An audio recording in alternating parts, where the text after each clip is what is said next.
tous, bienvenue sur cette nouvelle vidéo et bienvenue à toi si jamais tu découvres cette chaîne.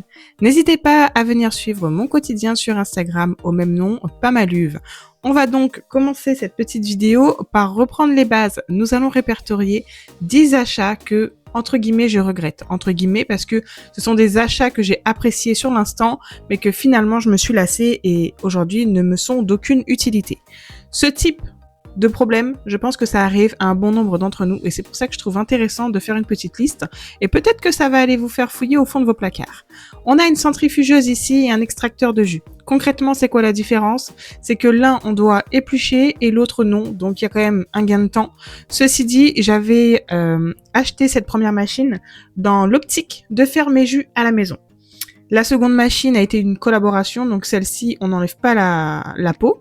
C'est beaucoup plus pratique pour le coup, mais la finalité, c'est que concrètement, je fais du jus, certes, à la maison, mais j'achète quotidiennement du jus pour le matin. Est-ce que vraiment ça a été d'une grande utilité? Voilà, c'est mitigé. Je vais en conserver quand même une, mais la deuxième, elle va aller à la recyclerie, on va la vendre, tout simplement, sur un site de seconde main. Ensuite, numéro 2. Les meubles ouverts. Par pitié, j'adore ça et après je regrette. Et encore une fois, je pense que je suis pas la seule à agir de cette façon. Donc on va quand même avoir deux possibilités. On va mettre soit tous les petits objets dans des boîtes, mais attention parce que les boîtes, malheureusement, ça peut vite être un fouillis, ou deux, c'est n'importe quoi. Toutes les boîtes se ressemblent, on sait plus où et quoi sont dans cette boîte. Donc franchement, à faire attention. Sinon, vous avez la possibilité de mettre des portes dans ce type de meubles.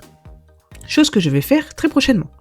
Troisième chose, les gourdes. Par pitié, oh là là, ça a été un effet de tendance. Tout le monde s'est mis à acheter des gourdes qui faisaient 1 litre, 1 litre 5. Mais concrètement, est-ce que vous allez prendre ceci dans votre sac? Parfois, ça peut être trop volumineux. Alors moi, j'ai quand même eu la jugeote, on va dire ça comme ça, de réfléchir au type de gourde. Donc il y en a une à paille, une à bouchon, une autre c'est un autre système, un autre c'est isotherme.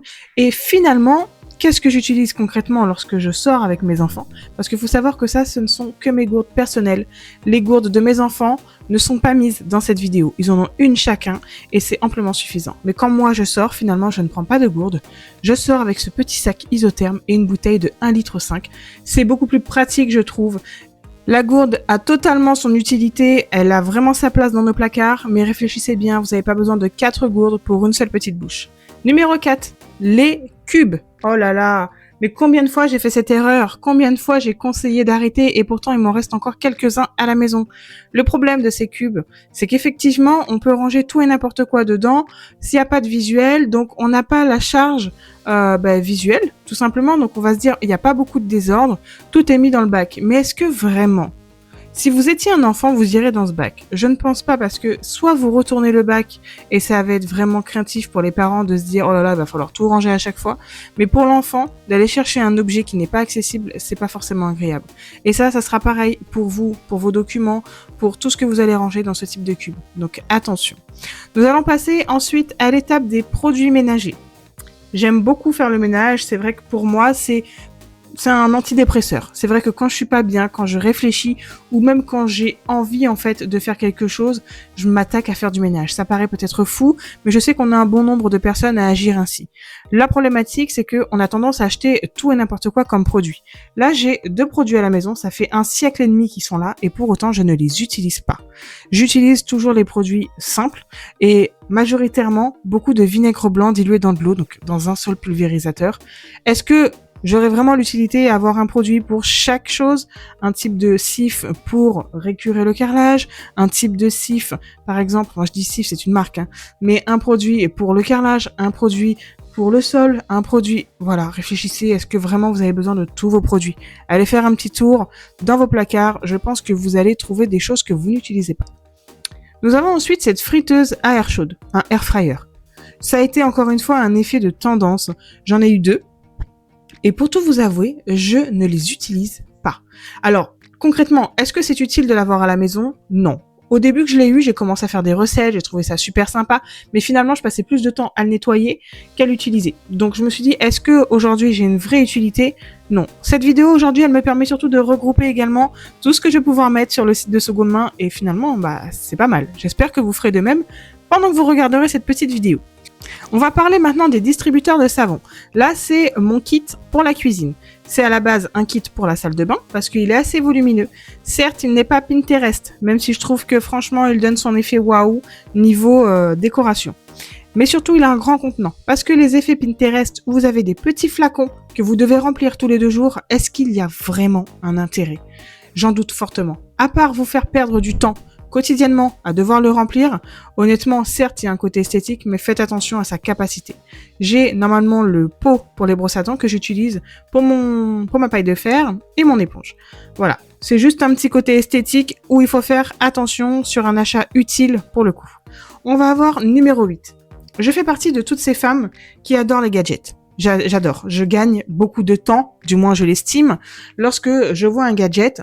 Le seul pour lequel je n'ai pas craqué, c'est les robots multicuiseurs. J'en ai pas encore trouvé pour moi l'utilité. On a cette mandoline. Une mandoline, c'est plutôt simple. C'est ma mère qui me l'a offert. Si tu passes par là, je te fais un gros bisou.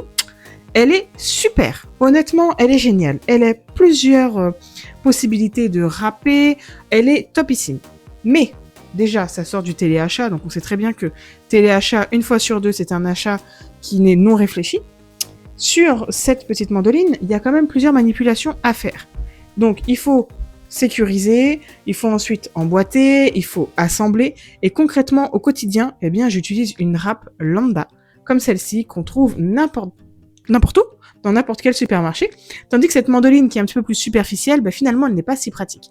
Je l'utilise, encore une fois, que pour des grands événements où je sais que je vais avoir des grandes quantités, mais pour le quotidien, je ne l'utilise pas. Je ne m'en sépare pas parce que c'est ma mère qui me l'a offert et c'est pas bon. Il faut vraiment réfléchir aux achats sentimentaux comme ceci. Nous allons passer du côté des planeurs, les plannings.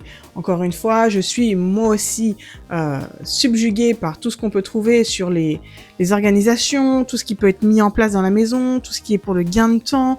Enfin, vraiment, j'adore ça. Je passe mon temps même à vous donner des conseils par rapport à ça parce que je trouve des solutions à chaque fois qui deviennent de mieux en mieux, où on s'améliore. Mais effectivement, ce type de planeur, ça ne sert à rien.